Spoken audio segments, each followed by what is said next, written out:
പ്രണയത്തിൻ്റെ മുന്തിരിച്ചാറ് ആവോളം കുടിച്ച മത്ത് പിടിച്ച നടനാണ് മലയാള സിനിമയിലെ ബിജു മേനോൻ. ഇത് പറയാൻ കാരണം ബിജു മേനോൻ ഒരുപാട് പ്രത്യേകിച്ച് പഴയ കാലഘട്ടങ്ങളിലൊക്കെ കമൽ സാറിൻ്റെയും അതുപോലെ ലാൽ ജോസിൻ്റെയൊക്കെയും പല സിനിമകളിലും ഒരു കാമുകനെ വേണമെങ്കിൽ അപ്പോൾ തന്നെ ബിജു മേനോൻ അവൈലബിൾ ആണ്.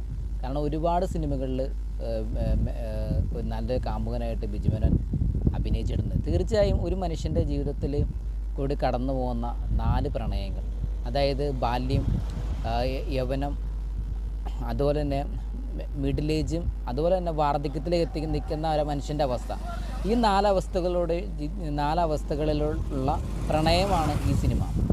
ഒരു വ്യക്തിക്ക് ഉണ്ടാകുന്ന 4 പ്രണയങ്ങൾ, അത് ആ കഥയുടെ പ്രണയ മുഹൂർത്തങ്ങളുടെ പ്രണയാനുഭവങ്ങളുടെ ഒരു സമാഹാരം, ഒരു കൂടിച്ചേരലാണ് ശരിക്കും കഥ ഇന്ന് വരെ എന്ന് പറഞ്ഞ സിനിമ. ബിജു മേനോൻ